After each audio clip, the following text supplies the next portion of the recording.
Hi friends, ನೀವು ಬರೆಯುವ notebook ಅನ್ನು ನೀವು ಈಸಿಯಾಗಿ ಓದಬಹುದೇ? ಯಾಕೆಂದರೆ ಸ್ಟೂಡೆಂಟ್ಸ್ ಓದುವುದು ಎಷ್ಟು ಮುಖ್ಯವೋ ಹ್ಯಾಂಡ್ ರೈಟಿಂಗ್ ಸಹ ಅಷ್ಟೇ ಮುಖ್ಯ.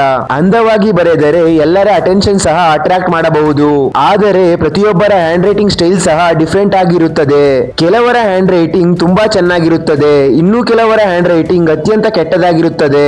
ಯಾರ ಹ್ಯಾಂಡ್ ರೈಟಿಂಗ್ ಅತ್ಯಂತ ಕೆಟ್ಟದಾಗಿರುತ್ತದೆಯೋ ಅವರಿಗಾಗಿಯೇ ಈ ವಿಡಿಯೋದಲ್ಲಿ ಕೆಟ್ಟದಾಗಿರುವ ಹ್ಯಾಂಡ್ ರೈಟಿಂಗ್ ಅನ್ನು ಹೇಗೆ ಇಂಪ್ರೂವ್ ಮಾಡಿಕೊಳ್ಳುವುದು ಅಂತ ತಿಳಿದುಕೊಳ್ಳೋಣ.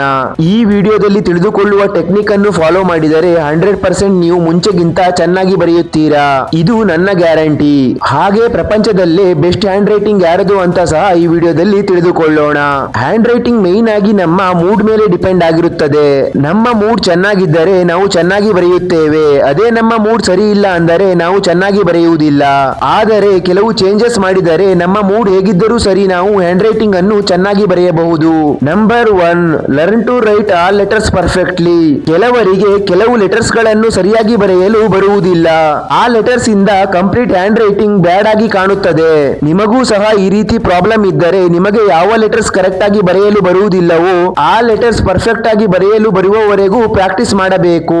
ಒಂದು ಲೆಟರ್ ಇಂದ ಒಂದು ವರ್ಡ್ ಬ್ಯಾಡ್ ಆಗಿ ಕಾಣುತ್ತದೆ, ಒಂದು ವರ್ಡ್ ಇಂದ ಒಂದು ಲೈನ್ ಬ್ಯಾಡ್ ಆಗಿ ಕಾಣುತ್ತದೆ.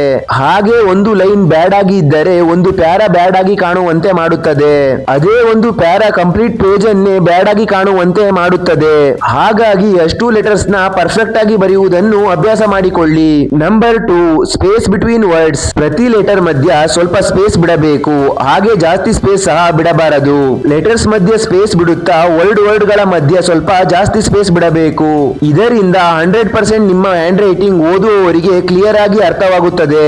ಹ್ಯಾಂಡ್ ರೈಟಿಂಗ್ ವಿಷಯದಲ್ಲಿ ನಾವು ಮೇನ್ ಆಗಿ ನೆನಪಿಟ್ಟುಕೊಳ್ಳಬೇಕಾದ ವಿಷಯವೇನೆಂದರೆ, ನಮ್ಮ ಹ್ಯಾಂಡ್ ರೈಟಿಂಗ್ ಅನ್ನು ಇನ್ನೊಬ್ಬರು ಈಸಿಯಾಗಿ ಓದಲು ಸಾಧ್ಯವಾಗುವ ಹಾಗೆ ಬರೆಯಬೇಕು.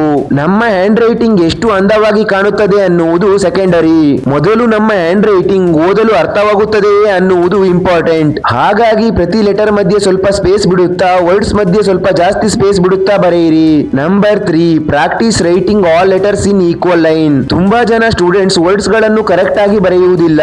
ಅಂದ್ರೆ ಒಂದು ಲೆಟರ್ ಅಪ್ ಒಂದು ಲೆಟರ್ ಡೌನ್ ಅಲ್ಲಿ ಬರೆಯುತ್ತಾರೆ, ಒಂದು ಈಕ್ವಲ್ ಲೈನ್ ಅಲ್ಲಿ ಬರೆಯುವುದಿಲ್ಲ. ಈ ಒಂದು ಮಿಸ್ಟೇಕ್ ಇಂದ ನಿಮ್ಮ ಹ್ಯಾಂಡ್ ರೈಟಿಂಗ್ ಬ್ಯಾಡ್ ಆಗಿ ಕಾಣುತ್ತದೆ. ವಿತೌಟ್ ಲೈನ್ಸ್ ಇರುವ ವೈಟ್ ಬುಕ್ ಅಲ್ಲಿ ಲೆಟರ್ಸ್ ಈಕ್ವಲ್ ಆಗಿ ಬರೆಯಲು ಸಾಧ್ಯವಾಗದಿದ್ದರೆ ನಮ್ಮ ಹ್ಯಾಂಡ್ ರೈಟಿಂಗ್ ನೋಡಲಿಕ್ಕೆ ತುಂಬಾ ಬ್ಯಾಡ್ ಆಗಿ ಕಾಣುತ್ತದೆ. ಹಾಗಾಗಿ ಅಷ್ಟು ಲೆಟರ್ಸ್ ನ ಈಕ್ವಲ್ ಲೈನ್ ಅಲ್ಲಿ ಬರೆಯುವುದನ್ನು ಪ್ರಾಕ್ಟೀಸ್ ಮಾಡಿ. Number 3, do not press the pen too much. ಕೆಲವರು ಪೆನ್ ಅನ್ನು ತುಂಬಾ ಪ್ರೆಸ್ ಮಾಡಿ ಬರೆಯುತ್ತಾರೆ. ಇದರಿಂದ ಹ್ಯಾಂಡ್ ಪೈನ್ ಬರುತ್ತದೆ. ಜಾಸ್ತಿ ಸಮಯ ಬರೆಯಲು ಸಾಧ್ಯವಾಗುವುದಿಲ್ಲ. ಹಾಗೆ ಜಾಸ್ತಿ ಪ್ರೆಸ್ ಮಾಡಿ ಬರೆಯುವುದರಿಂದ ಸೈಡ್ ಪೇಪರ್ ಡ್ಯಾಮೇಜ್ ಆಗುತ್ತದೆ. ಇದರಿಂದ ಸೈಡ್ ಪೇಪರ್ ಅಲ್ಲಿ ಬರೆಯಲು ಕಷ್ಟವಾಗುತ್ತದೆ. ಇನ್ನು ಕೆಲವರು ಕೆಲವು ವರ್ಡ್ಸ್ ಗಳನ್ನು ತಿಕ್ಕಾಗಿ ಬರೆಯುವುದು, ಹಾಗೆ ಇನ್ನು ಕೆಲವು ವರ್ಡ್ಸ್ ಗಳನ್ನು ಲೈಟ್ ಆಗಿ ಬರೆಯುತ್ತಾರೆ. ಹೀಗೆ ಬರೆಯುವುದರಿಂದ ನಮ್ಮ ಹ್ಯಾಂಡ್ ರೈಟಿಂಗ್ ನೋಡಲಿಕ್ಕೆ ಮತ್ತು ಓದಲಿಕ್ಕೆ ಅಟ್ರಾಕ್ಟಿವ್ ಆಗಿ ಇರುವುದಿಲ್ಲ.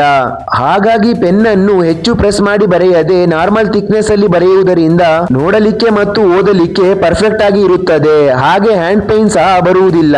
ಇದರಿಂದಾಗಿ ಹೆಚ್ಚು ಸಮಯ ಬರೆಯಲು ಸಾಧ್ಯವಾಗುತ್ತದೆ. ಸೊ ಪೆನ್ ಅನ್ನು ಹೆಚ್ಚು ಪ್ರೆಸ್ ಮಾಡಿ ಬರೆಯಬೇಡಿ. Number 4, hand writing should not be crossed. ಕೆಲವರ ಹ್ಯಾಂಡ್ ರೈಟಿಂಗ್ ಬಹಳ ಕರ್ವ್ಡ್ ಆಗಿ ಅಂದ್ರೆ ಲೈನ್ ಕ್ರಾಸ್ ಆಗಿ ಬರೆಯುತ್ತಾರೆ. ಇವರ ಹ್ಯಾಂಡ್ ರೈಟಿಂಗ್ ನೋಡಲಿಕ್ಕೆ ತುಂಬಾ ಬ್ಯಾಡ್ ಆಗಿ ಕಾಣುತ್ತದೆ. ಹೀಗೆ ಕ್ರಾಸ್ ಆಗಿ ಬರೆಯುವುದರಿಂದ ಎಕ್ಸಾಮ್ ಅಲ್ಲಿ ನಮ್ಮ ಪೇಪರ್ ಕರೆಕ್ಷನ್ ಮಾಡುವವರಿಗೆ ತುಂಬಾ ಇರಿಟೇಷನ್ ಆಗುತ್ತದೆ. ಇದರಿಂದ ನಾವು ಆನ್ಸರ್ಸ್ ಕರೆಕ್ಟ್ ಆಗಿ ಬರೆದರೂ ಸಹ ಮಾರ್ಕ್ಸ್ ಕಡಿಮೆ ಬರುವ ಸಾಧ್ಯತೆ ಇರುತ್ತದೆ.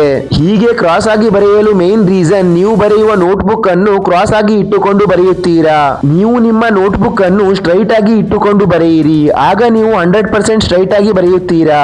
Number 5, check out others hand writing styles for inspiration. ನೀವು ಬೇರೆಯವರ ಹ್ಯಾಂಡ್ ರೈಟಿಂಗ್ ಜೊತೆಗೆ ನಿಮ್ಮ ಹ್ಯಾಂಡ್ ರೈಟಿಂಗ್ ಅನ್ನು ಕಂಪೇರ್ ಮಾಡಿಕೊಳ್ಳಿ. ಇದರಿಂದ ನೀವು ನಿಮ್ಮ ಹ್ಯಾಂಡ್ ರೈಟಿಂಗ್ ಅಲ್ಲಿ ಏನು ಇಂಪ್ರೂವ್ ಮಾಡಿಕೊಳ್ಳಬೇಕು ಅನ್ನುವುದು ತಿಳಿಯುತ್ತದೆ. ಪ್ರಪಂಚದಲ್ಲೇ ಬೆಸ್ಟ್ ಹ್ಯಾಂಡ್ ರೈಟಿಂಗ್ ನೇಪಾಳಕ್ಕೆ ಸೇರಿದ ಒಬ್ಬ ಸ್ಕೂಲ್ ಸ್ಟೂಡೆಂಟ್ ಪ್ರಪಂಚದಲ್ಲಿ ಅತ್ಯಂತ ಅಂದವಾದ ಹ್ಯಾಂಡ್ ರೈಟಿಂಗ್ ಆಗಿ ಪ್ರಶಂಸೆ ಪಡೆದಿದೆ.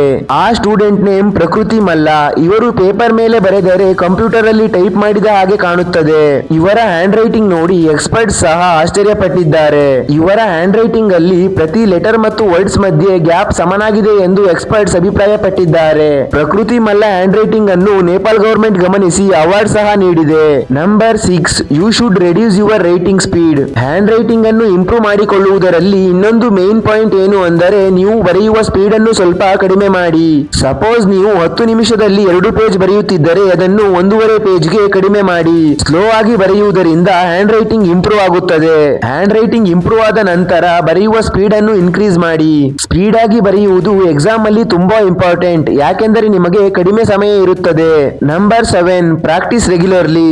ಹ್ಯಾಂಡ್ ರೈಟಿಂಗ್ ಅನ್ನು ಇಂಪ್ರೂವ್ ಮಾಡಿಕೊಳ್ಳಬೇಕೆಂದರೆ ಪ್ರತಿದಿನ 1 ಅಥವಾ 2 ಪೇಜ್ ಬರೆಯಿರಿ. ಹೀಗೆ ಪ್ರತಿದಿನ 2 ಪೇಜ್ ಬರೆಯುವುದು ಪ್ರಾಕ್ಟೀಸ್ ಮಾಡಿದರೆ ನಿಮ್ಮ ಹ್ಯಾಂಡ್ ರೈಟಿಂಗ್ ಸ್ಪೀಡ್ ಇಂಪ್ರೂವ್ ಆಗುತ್ತದೆ. ಹಾಗೆ ಹ್ಯಾಂಡ್ ರೈಟಿಂಗ್ ಅಟ್ರಾಕ್ಟಿವ್ ಆಗಿ ಸಹ ಕಾಣುತ್ತದೆ. Number 8, always use only one type pen. Last valuable point ಏನೆಂದರೆ ನೀವು ಒಂದೇ ರೀತಿಯ ಪೆನ್ ಯಾವಾಗಲೂ ಬಳಸಬೇಕು. ಮಾರ್ಕೆಟ್ ಅಲ್ಲಿ ಯಾವುದಾದರೂ ಹೊಸ ರೀತಿಯ ಪೆನ್ ಬಂದರೆ ಅದನ್ನು ಬಳಸಬೇಡಿ. ನಿಮಗೆ ಕಂಫರ್ಟ್ ಆಗುವ ಒಂದು ಪೆನ್ ಅನ್ನು ಸೆಲೆಕ್ಟ್ ಮಾಡಿಕೊಂಡು ಯಾವಾಗಲೂ ಆ ಪೆನ್ ಅನ್ನೇ ಉಪಯೋಗಿಸಬೇಕು. ಅದು ನೀವು ಪ್ರಾಕ್ಟೀಸ್ ಮಾಡುವುದಾದರೂ ಅಥವಾ ಎಕ್ಸಾಮ್ ಅಲ್ಲಿ ಬರೆಯುವುದಾದರೂ ಸಹ ಒಂದೇ ಟೈಪ್ ಪೆನ್ ಬಳಸಿ. ನಾನು ಹೇಳಿದ ಪಾಯಿಂಟ್ಸ್ ಗಳನ್ನು ಫಾಲೋ ಮಾಡಿದರೆ ನಿಮ್ಮ ಹ್ಯಾಂಡ್ ರೈಟಿಂಗ್ ಇಂಪ್ರೂವ್ ಆಗುತ್ತದೆ. ಹಾಗೆ ಎಕ್ಸಾಮ್ ಅಲ್ಲಿ ಒಳ್ಳೆ ಮಾರ್ಕ್ಸ್ ಬರುತ್ತದೆ. ಈ ವಿಡಿಯೋ ಇಷ್ಟವಾದಲ್ಲಿ ಲೈಕ್, ಶೇರ್ ಅಂಡ್ ಸಬ್ಸ್ಕ್ರೈಬ್ ಮಾಡಿ.